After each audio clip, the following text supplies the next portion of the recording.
Intermediate చదువుతున్నాను. గౌరవనీయులైన చాగంటి వెంకటరమణ గురువు గారికి నా పాదాభివందనములు. చదివి చదివి చదివి చావంగ నేలను, చావు లేని చదువు చదువవలయు. చదువు మర్మమెరిగి చదివిన చదువురా, విశ్వదాభిరామ వినురవేమ. యోగి వేమన చెప్పిన 5 పద్యాలు, వాటి ప్రచురణ వివరాలు ఈమెయిల్ అటాచ్మెంట్ లో మీకు పంపుతున్నాను. వాటిలో చెప్పబడిన అంశాలు వేదానుకూలంగా ఉన్నాయా లేక వేద విరుద్ధమైనవిగా ఉన్నాయా పరిశీలించి వివరించగలరు. ధన్యవాదములు. ఓ ఓం నమస్తే. నేను doctor Venkatachaganti, president, university of applied Vedic sciences. Amulya అడిగిన ప్రశ్నలు విన్నారు కదండి. ఆవిడ ఇప్పుడు ఒక విషయం చెప్పింది ఏంటంటే, చదువు మర్మం తెలిసి చదివితేనే చదువు, ఆ మర్మం తెలియకుండా చదివితే చదువు కాదు. నిజమే. అంటే ఏంటంటే విద్య అవిద్య. సో విద్య అంటే పరమాత్ముని తెలుసుకునేదే విద్య, మిగతాదంతా అవిద్య అని లెక్క కడతారు మనవాళ్ళు. సో అది ఆ యొక్క పద్యం యొక్క సారాంశము. సో దెర్ఫోర్ మనము పరమాత్ముడు తెలుసుకుంటూ చదవాలి. ప్రతి విషయంలోనూ పరమాత్ముని చూడాలి. అప్పుడే మనకి ఆ వేదం అర్థమైనట్టు లెక్క. వేదం యొక్క ముఖ్యమైన సారము పరమాత్ముడు. సో ఆ పరమాత్ముడి నుంచి తెలుసుకోవడమే మన లక్ష్యం. అందులో అన్ని విషయాలు ఉంటాయి. సామాజిక విషయాలు, మానవుడికి ఉపయోగపడే విషయాలు, ప్రతి జీవి జంతు జలానికి అన్నిటికీ ఉపయోగపడే విషయాలు ఉంటాయి. కానీ మనం ఏం చేస్తామంటే కావాల్సింది తీసుకుంటాము, మిగతాది వదిలేస్తాము. సో అందుకని మనం ఏం చేయాలంటే పరమాత్మను తెలుసుకుందుకు వేదం అన్నప్పుడు ప్రతి విషయం అంకం ఆలోచించేటప్పుడు ఇది పరమాత్మ పరంగా ఆలోచించాలి. అంటే ఏంటంటే పరమాత్ముడు ధర్మపరుడు అన్నప్పుడు ధర్మం ఎట్లా ఉంటుందో అట్లా రచిస్తాడు అనమాట వేదం. సో ఆ విధంగా చదవాలి. ఇప్పుడు అమూల్య కూడా వేమన పద్యాలు ఇప్పుడు ఒక చెప్పింది అమ్మాయి. ఇంకో కొన్ని వేమ పద్యాలు ఉన్నాయి, అవి చూద్దాం. అవి చూసి అవి వేదపరంగా ఉన్నాయా లేదో తెలుసుకునే ప్రయత్నం చేద్దాం. హృదయమందునున్న ఈసుని తెలియక శిలలకెల్ల మ్రొక్కు జీవులారా, శిలలనేమి అందు జీవులందే కాక విశ్వదాభిరామ వినురవేమ. శిలలనేమి అందు. సో హృదయములోనున్న శివుని దర్శించలేక జీవులందుండే శివుని తెలుసుకోలేరు.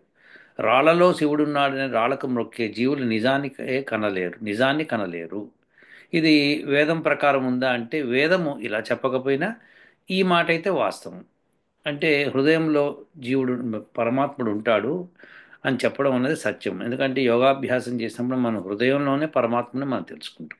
కాబట్టి బయట ఎక్కడ బయట బయట ఉండడానికి కాదు, బయట అంతా ఉంటాడు. రాళ్లలో కూడా ఉంటాడు. రాళ్ళలో రప్పల్లో ప్రతి దానిలోనూ ఉంటాడు. కానీ రాయికి మొక్కడము అంటే శివుడికి మొక్కినట్టు కాదు అని ఈ యొక్క పద్యం యొక్క అర్థము. ఆ, మనం కూడా వేదం ప్రకారం చూస్తే కనుక పరమాత్ముడు అందరిలోనూ ఉంటాడు, అన్నిటిలోనూ ఉంటాడు. సో అతి సూక్ష్ముడు, అతి పెద్దవాడు ఆయనే. సో ప్రతి దానిలోనూ ఆయన ఉండాలి, లేకపోతే కంట్రోల్ ఉండదు ఈ ప్రపంచంలో. సో ప్రతి వస్తువులోనూ, ప్రతి అణువులోనూ, అణువులోనూ ఆయన ఉంటాడు. సో అందుకని ఇందుగలడందు లేడని సందేహంబు వలదు. ఆ లెక్క ప్రకారం మరి రాళ్లలో కూడా ఉన్నాడు కదండి. రాళ్లలో ఉండి మొక్కితే తప్పేంటి అనే ప్రశ్న ఉదయిస్తుంది మనకి. అవునా కదా? సో రాళ్లలో ఉంటే రాకి మొక్కితే ఏమైందని అంటే ప్రతి రాయికి మొక్కాలి.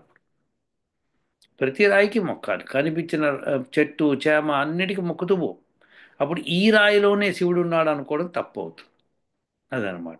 శివుడు శివుడు ఎల్లడలా ఉన్నాడు అనుకున్నప్పుడు ఇంకా ఈ రాయిలో ఉన్నాడు, ఆ రాయిలో ఉన్నాడు అనుకోవడం తప్పు అవుతుంది. సో ఇప్పుడప్పుడు శివలింగం, ఇది శివలింగం కాబట్టి ఇందులోనే శివుడు ఉంటాడు అనుకోవడము పొరపాటు. కానీ మీకు ఆ భావన ఉండి ఇందులో శివుడు ఉన్నాడని మీకు భావిస్తే కనుక మీరు మొక్కవచ్చు, తప్పులేదు. కానీ మీకు శివుడు ప్రత్యక్షం కాడు. ఎందుకంటే శివుడు ప్రతిదానిలో ఉంటాడు. అలా నువ్వు గ్రహించుకుంటేనే ప్రత్యక్షం అవుతాడు. అది విశేషం అన్నమాట. మనము ప్రాపర్టీస్ అంటాం, అంటే లక్షణాలు, గుణాలు అంటాం అన్నమాట. సో ప్రతి వస్తువుకి కొన్ని గుణాలు ఉంటాయి. ఓకే, ఇప్పుడు నీరు ఉందనుకోండి, నీటిలో హైడ్రోజన్ ఆక్సిజన్ రెండు కలిసి ఉన్నాయని చెప్తున్నప్పుడు దానిలో ఆక్సిజన్ ఉంది.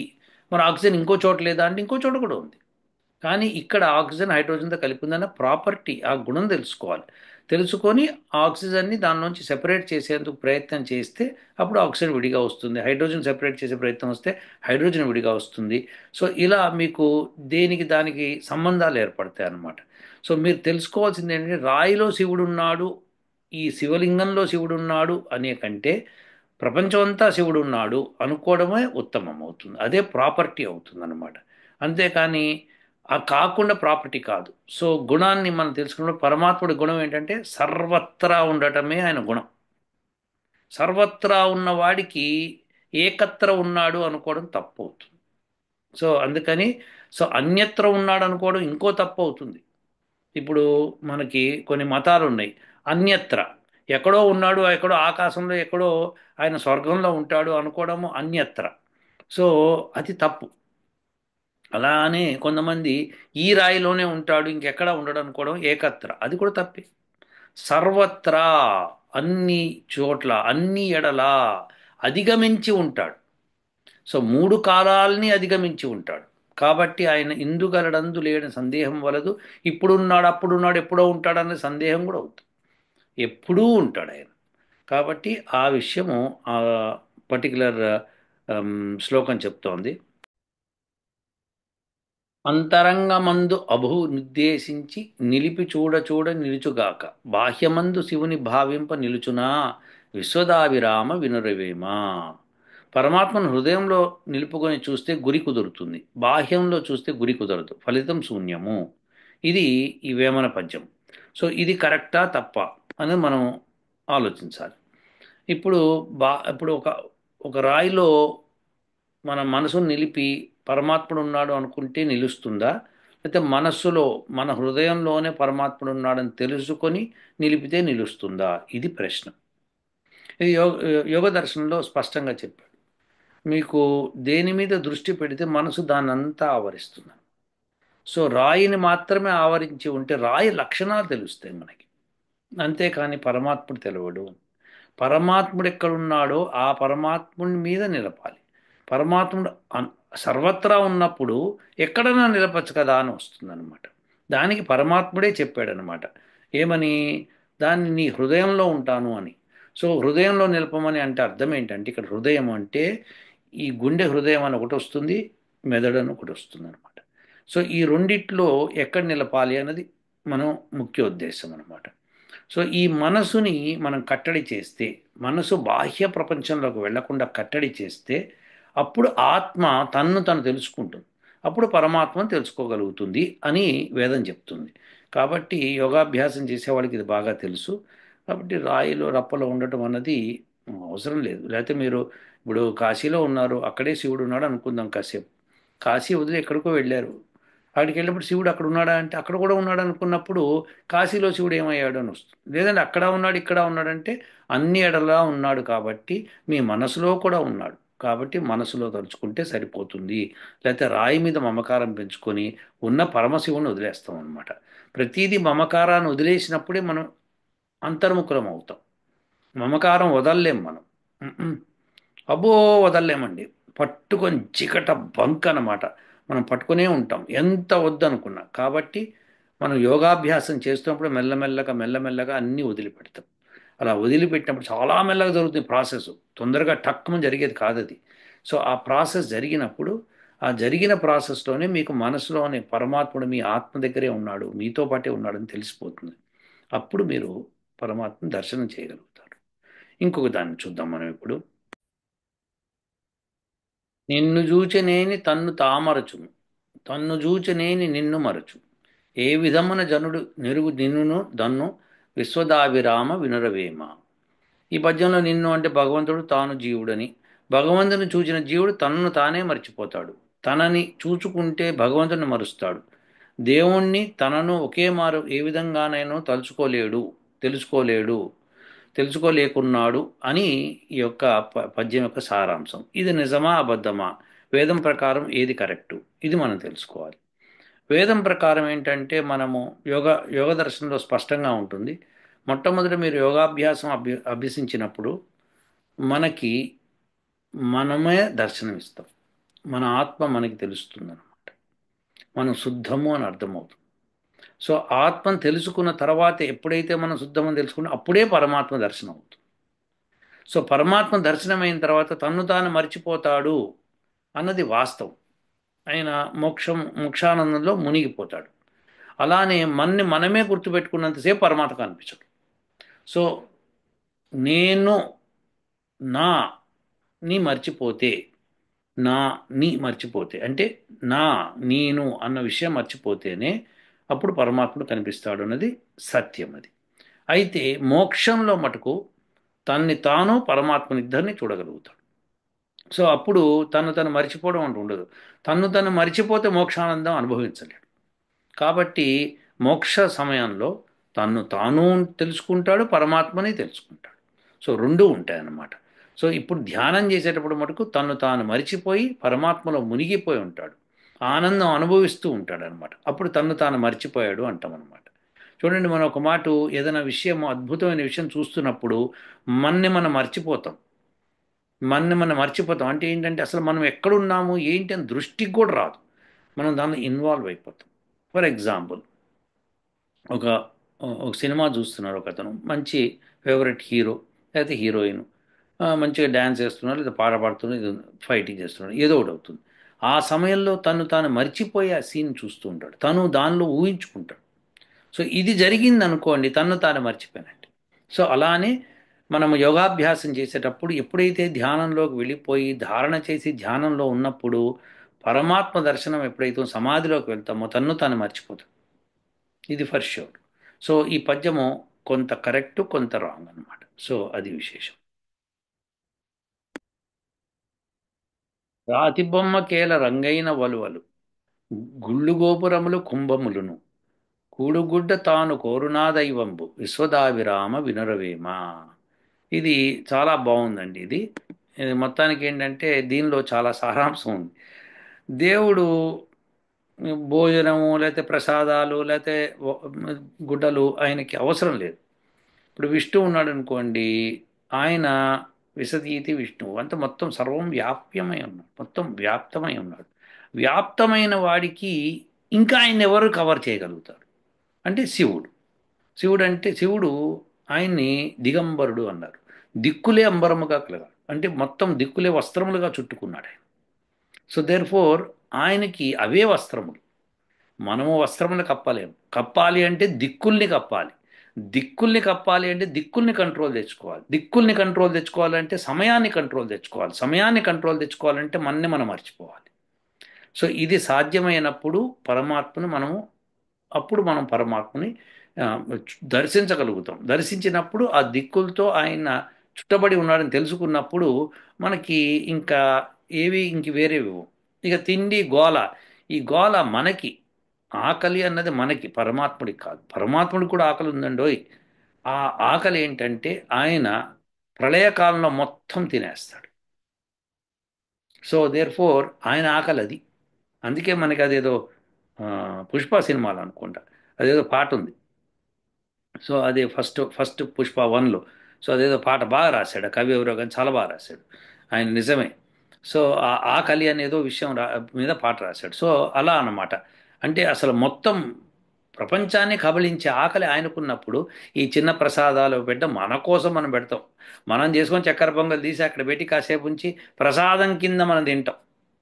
అదొక ఫీల్ అన్నమాట. అది ఎందుకు వచ్చిందంటే మనం ఎప్పుడూ కూడా పూర్వకాలంలో యజ్ఞం అంటే పొద్దున్నే దైవయజ్ఞం చేసి కానీ, సో అది హోమంలో మన పదార్థాలు వేసి ఆ పదార్థాలు వేల్చిన తర్వాత అప్పుడు మనం భోజనం చేస్తాం అన్నమాట.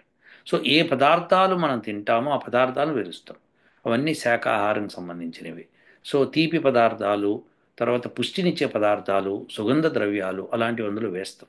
వేసి మనము భేషజాలతో సహా అంటే ఏంటి ఔషధాలతో సహా వేస్తాం.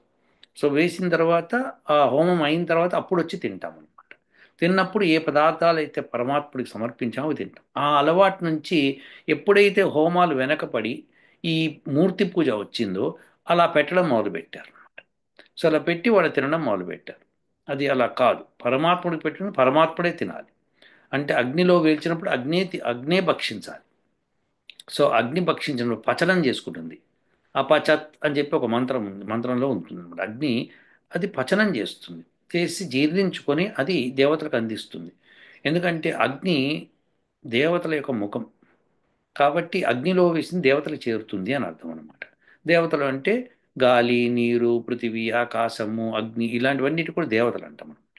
సో వాటిని చేరుతుంది. సో ఏ ఏ భాగాలు వేటికి వెళ్ళాలో వాటికి వెళ్ళిపోతాయి అనమాట. అగ్నిలో వేస్తే అగ్ని యొక్క లక్షణం అది. ప్రతిదానికి వాటి భాగాన్ని తీసుకెళ్తుంది అనమాట. సో అందుకని అగ్నిలో వేల్చిన తర్వాత మనం మిగతా పదార్థాన్ని తింటాం అనమాట. సో ఇది మన ప్రాసెస్. ఒకప్పుడు అలా వండుకుంటాం. మనందరికి సరిపోయేటట్టు అగ్నిలో వేసేటట్టు వండుకొని అగ్నికి ఇవ్వాల్సింది అగ్నికి ఇస్తాం. ఇచ్చిన తర్వాత మనం తింటాం. అదే హ్యాబిట్ ఇక్కడికి వచ్చింది. అది ఇంకా మూర్తి పూజ మొదలుపెట్టిన తర్వాత ఎప్పుడైతే హోమాలు పక్కన పడేసామో ఇది జరిగింది. సో ఇది తప్పండి. అలా చేయటం తప్పు, కానీ చేస్తున్నారు కొంతమంది. దానిలో నష్టం అయితే లేదు. మీకు మీరే తినేస్తారు కాబట్టి నష్టం లేదు. కానీ పరమాత్ముడికి మనం ఇచ్చేది కాదు అది. ఉమ్మ్. కాదు. సో ఇప్పుడు ఇంకొక ప్రశ్నకి వెళ్దామండి. పిండములను చేసి పితరుల తలపోసి కాకులకును పెట్టు గాడిదలారా పీయదెనెడు కాకి పితరుడు ఎట్లాయరా విశ్వదావిరామ వినురవేమ. చచ్చిన తల్లిదండ్రులను తలుచుకుంటూ కాకులకు పిండాలు పెడుతూ ఉంటారు. మలం తినే కాకి తల్లికి కానీ తండ్రికి కానీ అవుతుందా, తల్లి కానీ తండ్రి కానీ అవుతుందా అన్న ప్రశ్న అనమాట ఇది. సో నిజమే మరి. కాకపోతే ఏంటంటే పూర్వం నుంచి ఈ పూర్వం నుంచి అంటే మధ్యకాలంలో ఎప్పుడైతే యజ్ఞయాగాదులు కొద్దిగా తగ్గుముఖం పట్టి ఈ యొక్క మూర్తి పూజ మొదలైందో అప్పటి నుంచి ఇది అలవాటు చేసుకున్నారు. సో ఇలా కాకులకు పెట్టడము, పిండాలు పెట్టడము అని చెప్పి కాకులు తింటే కనుక అక్కడెక్కడో చేరుతుంది అని. కాకి తింటే మలం బయటకు వస్తుంది, అంతకంటే ఇంకేం ఉండదు అక్కడ. అది జీర్ణించుకొని దానికి శక్తి వచ్చి అది ఎగురుతుంది, మలం బయటకు వస్తుంది, అంతకంటే ఇంకేం ఉండదు. సో మలము తినే కాకి. ఇంకా అంటే అది ఏది పడితే అది తింటుంది కాబట్టి మలం తినే కాకి అని చెప్పాడు. సో వాళ్ళు పితరులు ఎట్లా అయ్యారా అని చెప్పి వేమన ప్రశ్నిస్తున్నాడు. అదే అందుకని వేమనకి ఆ మూర్తి పూజ చేసే వాళ్ళకి పడదు. వేమన సత్యమే పలికాడు. ఇందులో కూడా ఇది సత్యమే. సో పితరులు అంటే బతికున్న వాళ్ళు. బతికున్న తల్లిదండ్రులకు సేవ చేయండి నాయన, అది బెస్ట్. కోల్పోకండి ఈ విషయాన్ని. మీకు చేతనైనంత చేయండి. నేనేమో అతిగా చేయమని చెప్పట్ట, చేతనైనంత మటుకు ఫస్ట్ గౌరవం ఇవ్వండి. వాళ్ళకి ఎదురు చెప్పకండి. మీకు ఇష్టం లేదని నాకు ఇది ఇష్టం లేదని చెప్పచ్చు, కానీ ఎదురు చెప్పకండి. వాళ్ళని హింసించకండి మాటలతో కానీ చేష్టలతో కానీ. మీరు వాళ్ళకి ఇచ్చే గౌరవం అది. ఇవ్వటం ఒకటి, ప్లస్ మంచి ఏదో అది చెయ్యండి. వాళ్ళు చెడు చెప్తే చెయ్యొద్దు. ఎవరైనా సరే, గురువు అయినా సరే, గుండ్రాయి అయినా సరే, చెడు చెప్తే చెయ్యొద్దు, మంచే చేయండి. ఆ మంచి చెడు తెలుసుకోవాలంటే వేదం ద్వారా తెలుసుకోవాలి, మీరే తెలుసుకుంటారు. సో ఇప్పుడు ప్రస్తుతం ఉన్న కాలంలో కాన్స్టిట్యూషన్ ప్రకారం ఏం చేయాలో అది చేయండి కనీసం. అది మీకు సరిపోతుంది అనుకుంటే చేయండి. లేదు ఇంకా ఎక్కువగా మంచి చేయాలంటే వేదం చదువు. సరే. ఇప్పుడు ఇలా ఇవన్నీ కూడా వేదానికి అనుకూలంగానే ఉన్నాయి, డౌటే లేదు అందులో. సో ఈ ప్రశ్నలు మీరు అమూల్య అడిగింది అమ్మాయి చక్కగా చిన్నారి. సో ఈ ప్రశ్న అన్నిటికీ సమాధానం వచ్చాయి అనుకుంటాను. సో వీటిలో ఉన్నవన్నీ ఇది ఏ వేమన శతకం పుస్తకంలో పడిందని కూడా ఆ అమ్మాయి పంపించింది. అది అవసరం లేదు మనకి. సో ఇవి కాకపోతే కదా. సో అది విశేషం. సో అన్నిటికీ కూడా వేదానుకూలంగానే వేమన చక్కగా చెప్పాడు. ఇంకేమన్నా మరి వేదానికి విరుద్ధంగా చెప్పాడమో నాకు తెలియదు. నేను చిన్నప్పుడు చదువుకున్నాను, కానీ మనం తీసి చదివితే మనకు బోధపడిపోతుంది. కాబట్టి ఇవన్నీ కూడా వేదానికి అనుకూలంగానే ఉన్నాయి. నేను కూడా సమర్థిస్తాను. అదే అమూల్య. ఉంటానండి. ఓ